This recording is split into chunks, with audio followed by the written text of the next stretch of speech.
雪在上，有多少痴情人望断天风若飘，心中心多回到，一无忘记来解不了。袖中的剑，只因忘川的水，一灯的火，无法阻挡那眉间的伤。无法隔绝我对你思念，思念直到。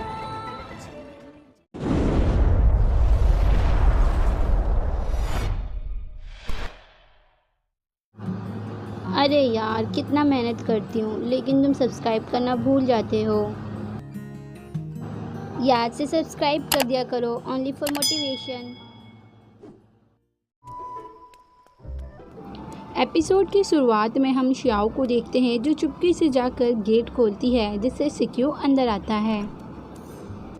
सिक्यू कहता है इतना लेट क्यों हो गए? श्याओ कहते हैं धीरे बोलो। सिक्यू कहता है मुझे भूख लग रही है। श्याओ हंसने लगती है चुप करो, तुम हमेशा भूखे रहते हो।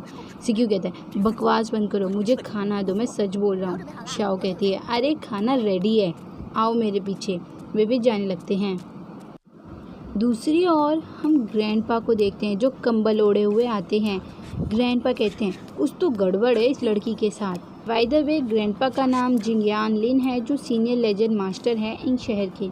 ग्रैंडपा कहते हैं मैं तो इस लड़की पर नज़र रखूँगा। इधर श्याओ सिक्यू को छुपते छुपाते हुए एक कमरे में ले जाती है और ये सब ग्रैंडपा चुपके से देख रहे होते हैं। श्याओ कहती है बंदर यहाँ लकड़ी रखी जाती है इसलिए इस रूम में कोई नहीं आता, आज रात यहीं गुजार लो, कल मैं कोई इंतज़ाम कर दूँगी। सिक्यू थका आ रहा ओ देवी मुझे फ़र्क नहीं पड़ता मैं कहाँ सो रहा हूँ, बस मुझे भूख लग रही है। श्याओ कहती है इतने हरदम क्यों मचा रहे हो, मुझे खाना तो लाने दो। फिर श्याओ खाना लाने चली जाती है। इधर ग्रैंडपा चुपके से बातें सुन रहे होते हैं। ग्रैंडपा कहते हैं मुझे पता था यही कुछ होगा, ये स्टूपिड बच्चे भी ना। सिक्यू रूम में जाता है, फिर आहट सुनाई देती है। वे अलर्ट हो जाता है, अरे ये तो ग्रैंडपा है। वे सिक्यू को कंबल से लपेट देते हैं, फिर घूरने लगते हैं। सिक्यू कहता है हे ओल्ड मैन ऐसे क्यों देख रहे हो, मुझे खाने की सोच रहे हो क्या? इधर तो ग्रैंडपा अच्छे से देख रहे होते हैं। ग्रैंडपा कहते हैं हैंडसम तो हो लेकिन मैं जवान में ज़्यादा हैंडसम था। तुम्हारा नाम क्या है, कहाँ रहते हो, तुम्हारे पेरेंट्स क्या करते हैं, तुम्हारी फैमिली कितनी बड़ी है? सिक्यू मुंह फेरते हुए मैं जो भी हूँ कहीं भी रहूँ तुम्हें क्या? ग्रैंडपा जोर से घुसा मार देते हैं, ढंग से बात करो नहीं तो सबक सिखाना पड़ेगा। सिक्यू कहते हैं सुनो फिर ध्यान से, मैं सिक्यू लुओ हूँ एंसेस्टर हॉल के फैमिली से और एक टूम रेडर भी। ग्रैंडपा कहते हैं एंसेस्ट्रल फैमिली से, ये तो प्रसिद्ध फैमिली है, टूम रेडर भी अच्छा है, बुरा नहीं है। फिर वे सिक्यू को आज़ाद कर देते हैं, फिर लड़ने लगते हैं।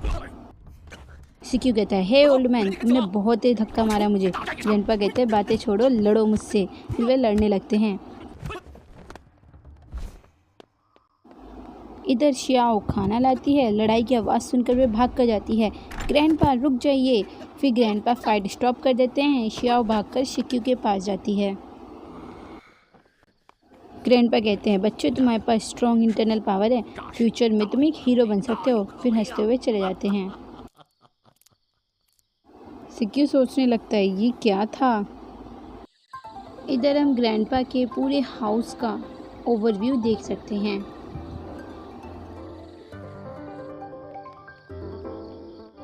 सिक्यू को भी डिनर में इनवाइट करते हैं, वे सभी साथ में खाना खाने के लिए बैठते हैं। श्याओ जैसे ही खाना उठाने जाती है तभी ग्रैंडपा प्लेट उठाकर सिक्यू को सर्व करने लगते हैं। श्याओ को गुस्सा आ जाता है।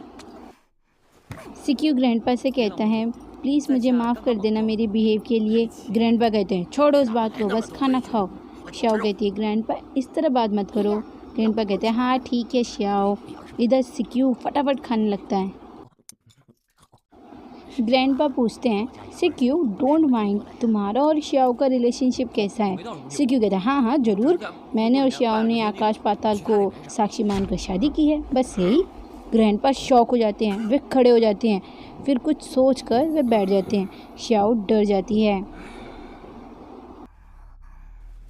ग्रैंडपा श्याओ की ओर देखकर मन में सोचने लगते हैं मैं बहुत बूढ़ा हो गया, आजकल के ज़माने की बात मुझे क्या पता, ये बच्चे बस मिले ही क्या कि ज़मीन आसमान को साक्षी मानकर शादी कर ली, ये खुद ही डिसीज़न ले लेते हैं, इनके पेरेंट्स एग्री होंगे भी।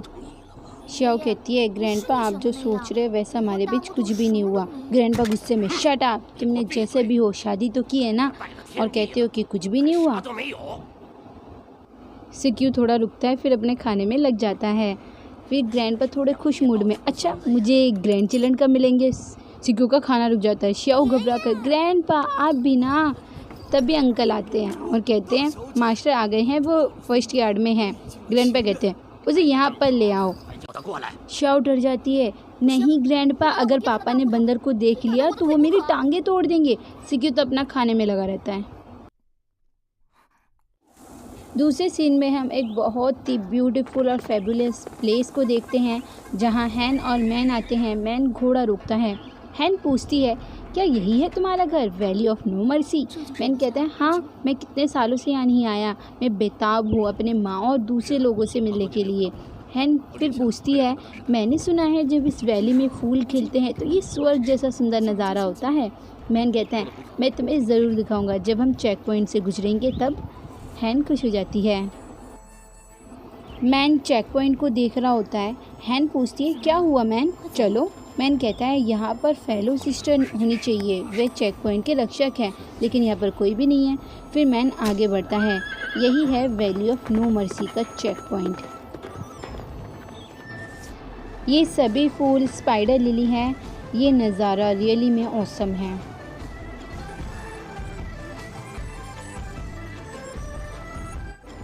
फिर मैन और हैन भी आ जाते हैं। हैन उतर कर भाग कर जाती है। वे इस ब्यूटीफुल नज़ारे को एंजॉय करती है। हैन बहुत ज़्यादा खुश होती है।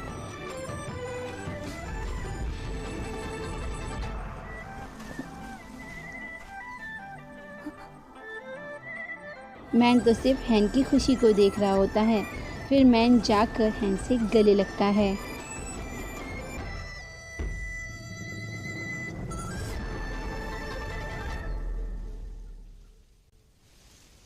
अचानक आवाज़ सुनाई देती है, मिसेस चू हम आपको और टाइम नहीं दे सकते। मैन कहता है कुछ तो गड़बड़ है, चेक पॉइंट में भी रक्षक नहीं थे, शायद घुसपैठिए आए हैं।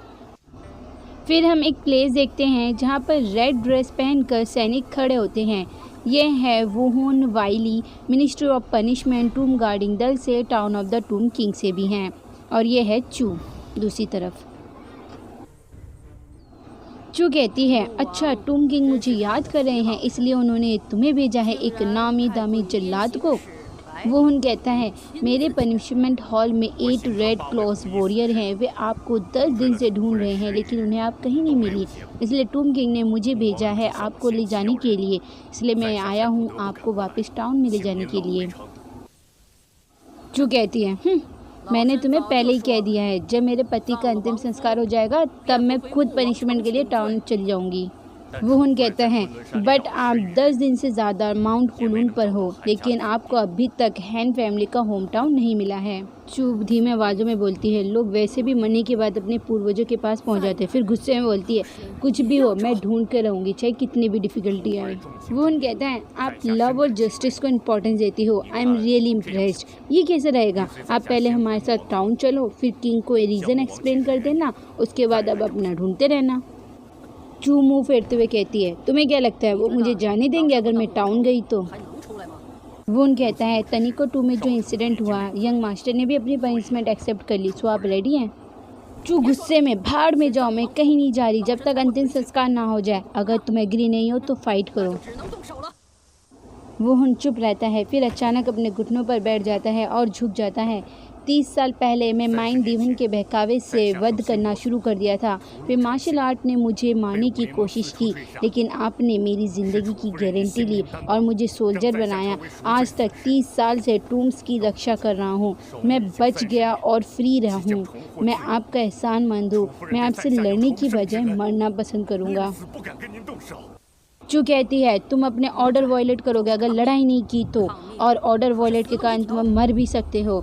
तभी सभी सैनिक घुटने टेक देते हैं और वे सभी एक साथ बोलते हैं हम अपने लीडर को मरते दम तक फॉलो करेंगे। चू बेबस हो जाती है, अरे तुम सब ऐसा करोगे तो मैं रियली में मुसीबत में पड़ जाऊंगी। दूसरी तरफ हम साकुरा के भाई प्रिंस को देखते हैं जो अकेले में चेस गेम खेलता है। फिर वहाँ पर प्रिंस का सेक्रेटरी चाओ आता है, वे प्रिंस को ग्रीट करता है। प्रिंस कहता है इस समय आए हो, अच्छा बताओ चेस कैसे खेलूं ताकि अच्छा चांस मिले।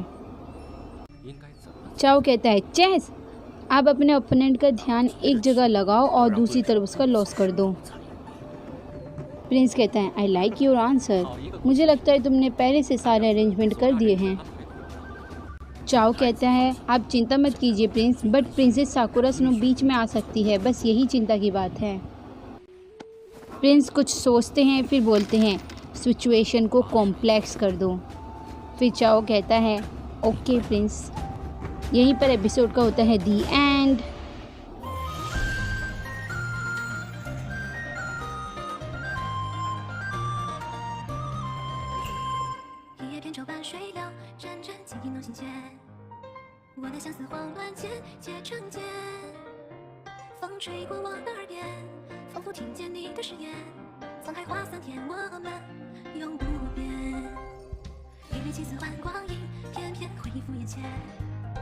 那些时光流转在我身边。